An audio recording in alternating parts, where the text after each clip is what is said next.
Na lista das metas de início de ano, muita gente coloca cuidar mais da saúde. Eu estou logo apontando aqui para mim mesma. Mas quais são os exames que devem ser feitos? Por onde começar aquele chamado check-up geral?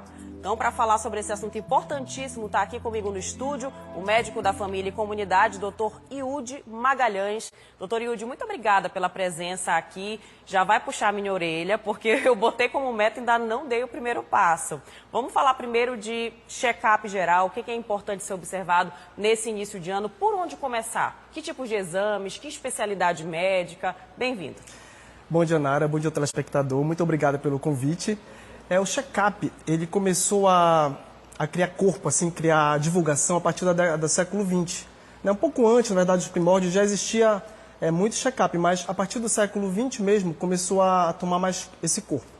Então, o check-up nada mais é do que uma avaliação, né? Checar. E checar a saúde é importante. Mas alguns conceitos são muito importantes, né? Você fala de check-up para prevenção de doenças.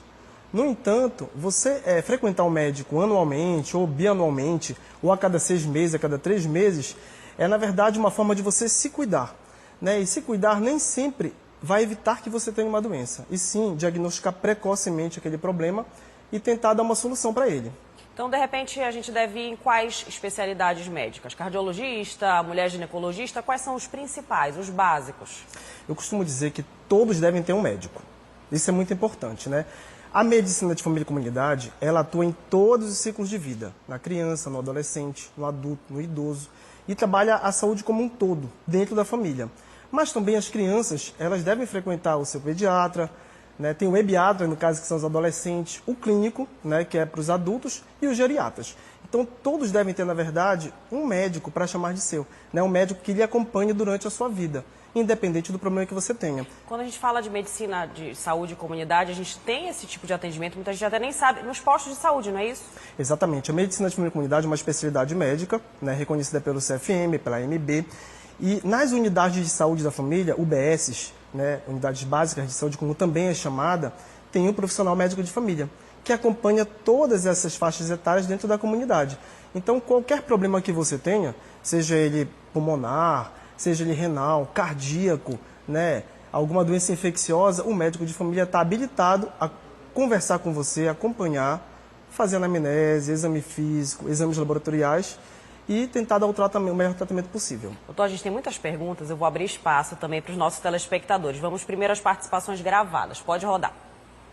Com a idade que eu estou, 78 anos, quantas vezes eu tenho que fazer por ano?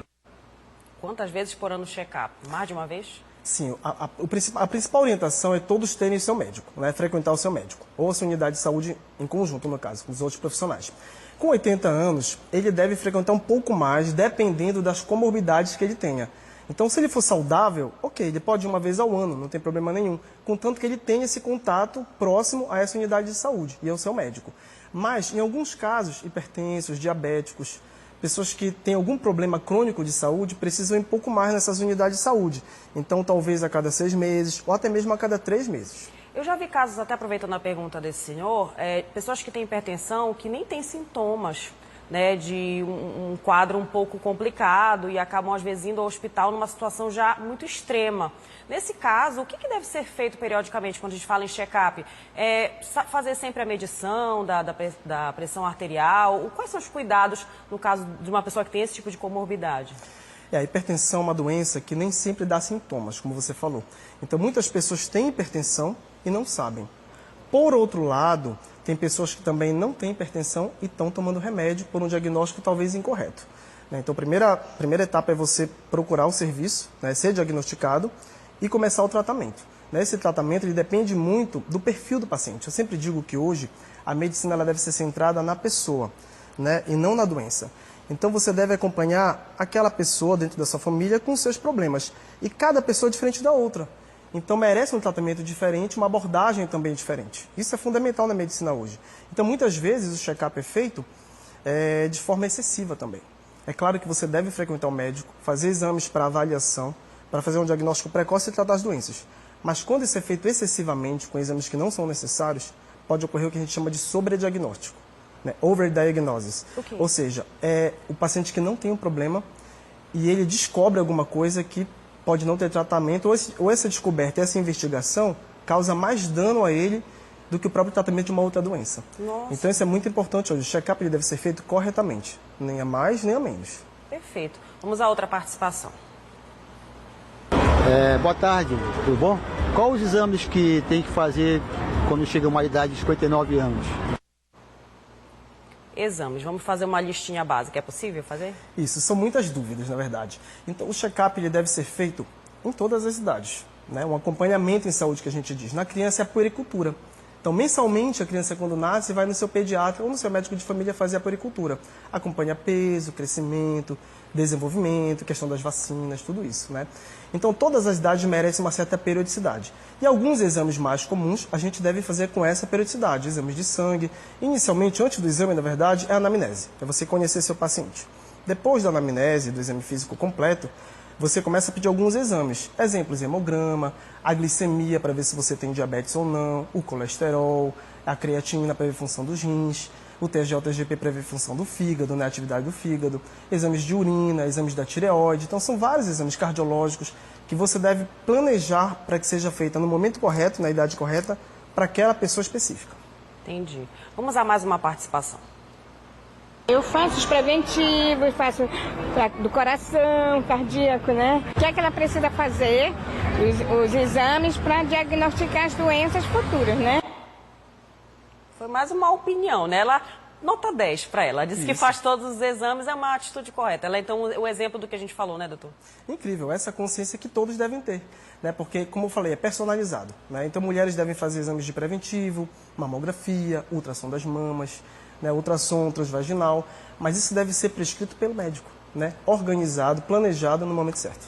Eu tenho uma pergunta aqui que chegou pelas redes sociais, a Sandra Costa, do bairro dos Jurunas.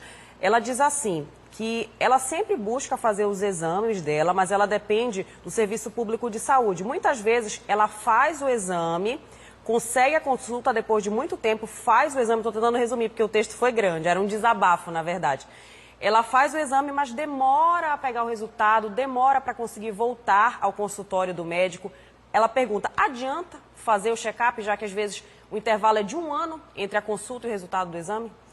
Não, apenas fazer o exame não, né? O principal, na verdade, é a consulta. É você consultar com um profissional, ele te avaliar, te conhecer a sua história, né? O que você tem a contar a ele, como é que é a sua vida, como é o teu dia a dia, né? O que aquilo impacta os teus problemas, né? Então, você conhece o profissional, ele te conhece, te acompanha e vai solicitar aqueles exames necessários para aquele momento. Só fazer o exame não tem sentido, né? Porque você não vai conseguir planejar o seu tratamento, só apenas com os exames. Então, o mais importante é o contato realmente com o profissional. Muita gente apela para a automedicação, né? Tem uma dor, descobre uma doença, é diagnosticado, recebe a prescrição da medicação e não volta mais ao médico. Eu sei que pode ser uma situação que leve a pessoa a procurar um médico para fazer o check-up. O que isso representa? Porque a gente sabe que no país é um problema muito grave essa questão da automedicação, de não retornar também ao consultório médico. Isso é muito grave para a saúde? Isso é muito preocupante, na verdade, né? Porque você vê hoje que você consegue informação de forma muito simples, né? Você vai no Google, no ChatGPT, inteligência artificial que te dá alguma noção do que ser feito, do que aquele sintoma é causado por o quê, entendeu? Então essas plataformas todas que existem hoje em dia são interessantes, são boas, os médicos usam também, né? Claro que a gente usa muito mais artigo científico, plataforma específica para médico, mas o paciente usando, ele vai buscar aquela informação. No entanto, como eu disse, as pessoas são diferentes. As doenças são diferentes em você e em mim, entendeu? A mesma doença pode se desenvolver de forma não igual.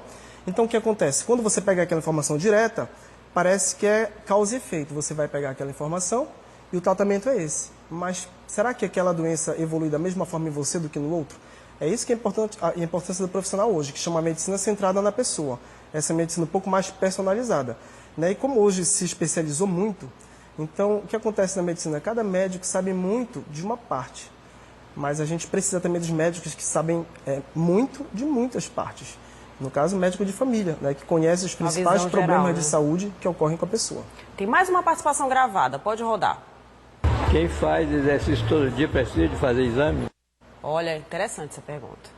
Faz exercício, precisa ir ao médico? Com certeza. Antes do check-up, o mais importante para a gente ser saudável é ter hábitos de vida saudáveis. No caso, alimentação equilibrada, a prática de exercícios físicos, dormir bem, se divertir, né? Tudo isso são práticas importantes para você manter a sua qualidade de vida. Então, quem pratica exercício, perfeito, fundamental, maravilhoso. Mas ainda assim precisa fazer exame para detectar precocemente algum problema que você tenha que seja tratável. Nosso tempo já está acabando, infelizmente, mas só deixe então, por gentileza, uma mensagem para as pessoas. Estamos aí em janeiro, 16 de janeiro, traçando metas. O que é importante quando a gente fala em cuidar da saúde, prevenir, check-up, uma mensagem final?